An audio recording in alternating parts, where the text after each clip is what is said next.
সাজি, তুই নিজের বাবাকে ছোট করে একটা বাইরের মহিলাকে বড় করছিস। বাইরের মেয়ে বলতে তুমি কাকে মিন করছো? তুমি কি মাকে মিন করছো? তুমি কিন্তু আজকাল কথায় কথায় আমাকে অপমান করছো। তুমি আবার কবে থেকে মান অপমান নিয়ে এত মাথা ঘামাচ্ছ মা? দীপজিৎ, তোমারই সামনে তোমার মেয়ে আমাকে যা নয় তাই বলে যাচ্ছে। ছোটবেলা থেকেই তো এসব শিখেছে বৌদি। কার কাছে মানুষ হয়েছে জানো না? রাধারানী। সে কোলে পিঠে করে মানুষ করেছে, কানের কাছে যা যা মন্ত্র দিয়েছে সেসব মন্ত্র ওদের মগজে শরীরে ঢুকে গেছে। সত্যি তোমার ছেলে মেয়েকে না এই মন্ত্র থেকে বের করা গেল না। এই জন্যই তো এই অবস্থায়। দেখো, আমি আমার ছেলেকে কিন্তু বারণ করেছিলাম, বলেছিলাম কাপড়ের মধ্যে একটা মেয়েকে ডিভোর্স দাও, দেয়নি। কি অবস্থা দেখো ছেলেটার আমার। একে দেখো, কত বড় একটা অঘটন ঘটে গেল ওর জীবনে। এর জন্য কে দেয়? রাধারানী। সত্যি তো, ওরা তো ছেলে মানুষ।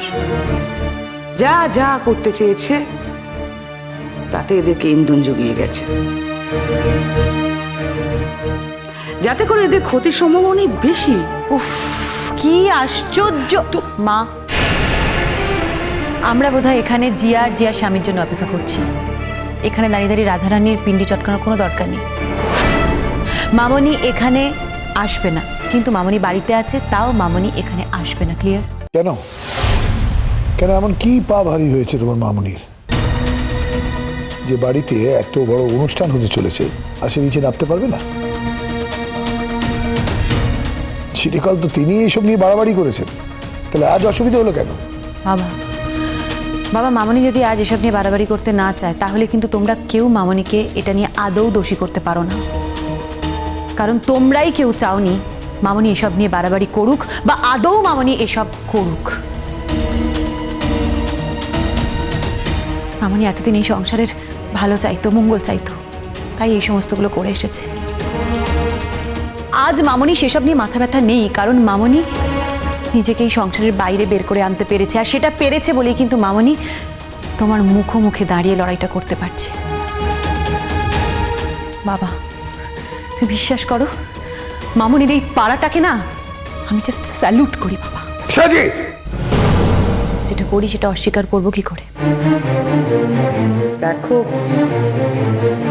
নিজের চোখে দেখো, শোনো, তোমারই সন্তান তোমার পাশে নেই। দরকার কি মা?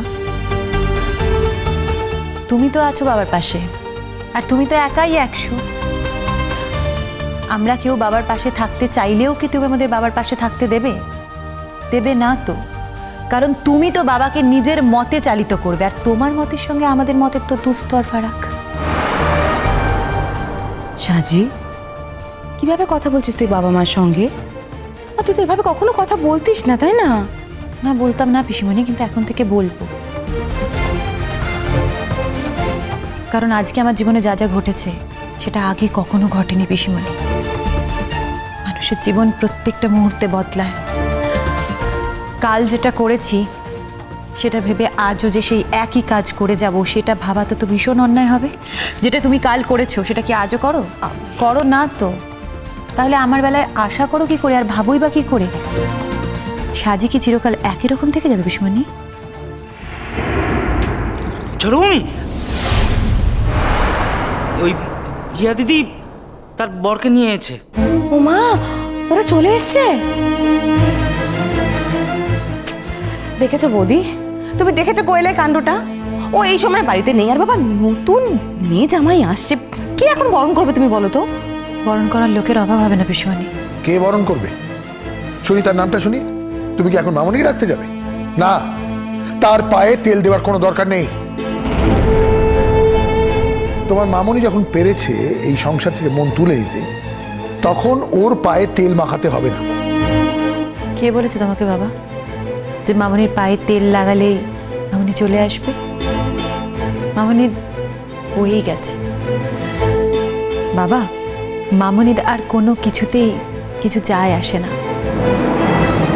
এই সংসারের কোনো কিচ্ছুতে মামনির কোনো আগ্রহ নেই। আর মামনি সেই চাওয়াটাকে সম্মান জানিয়ে আমিও আর মামনিকে কোনো কিছুর মধ্যে জড়াতে চাই না, জানো। আমি শুধু এটুকুই বলেছি যে বরণ করার লোকের অভাব হবে না। আরে কার কথা বলছো সেটা তো বলবে। আরে বাবা, বৌদিও ঠিকই তো বলেছে, বরণ করার লোকের অভাব হবে না। কোয়েল নেই তো কি হয়েছে, তুমি তো আছো বাড়ির বড় বউ, তুমি বরণ করবে। তাহলে আমি বরণ ডালা নিয়ে আসছি।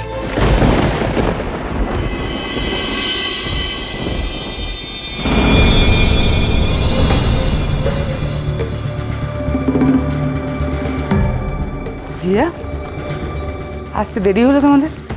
আসতে না একটু দেরি হয়ে গেল। আসলে রাস্তা এত জ্যাম না, ও তো গাড়ি চালাতেই পারছিল না। তারপর আমার শরীরটাও তো খারাপ, সেজন্য একটু আস্তে আস্তে গাড়িটা চালাচ্ছিল। এই মিষ্টির হাঁড়িটা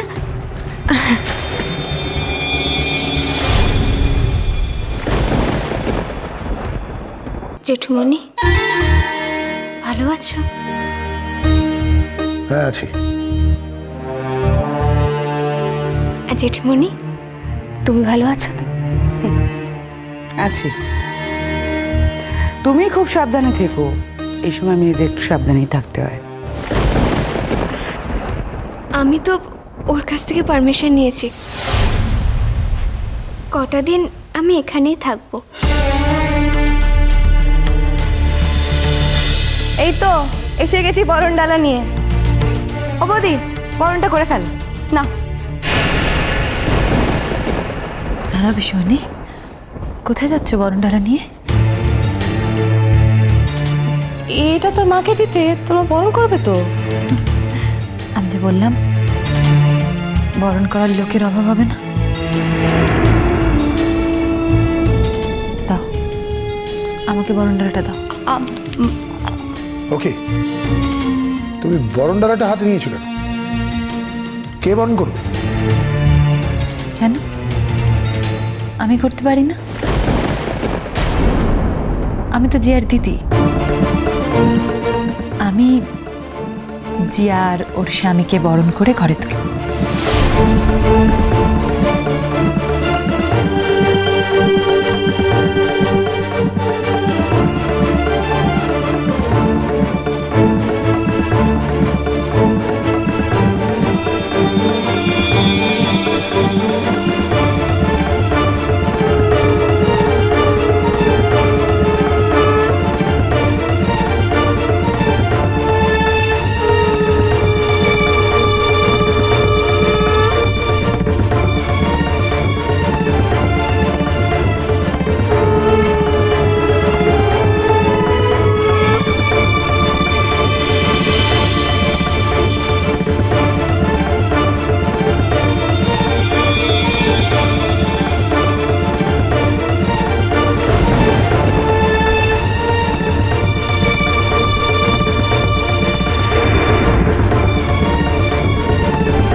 থাক থাক, বেঁচে থাক, সুখী হ, তোর জীবন অনেক আনন্দে কাটুক। জিয়া, তোর বর যে দেখছি বিন্দুমাত্র সহবত জানে না। আমি বড় দিদি, আমি তোদের বরণ করে ঘরে তুলছি, তোর বর আমাকে প্রণাম করছে না যে বড়?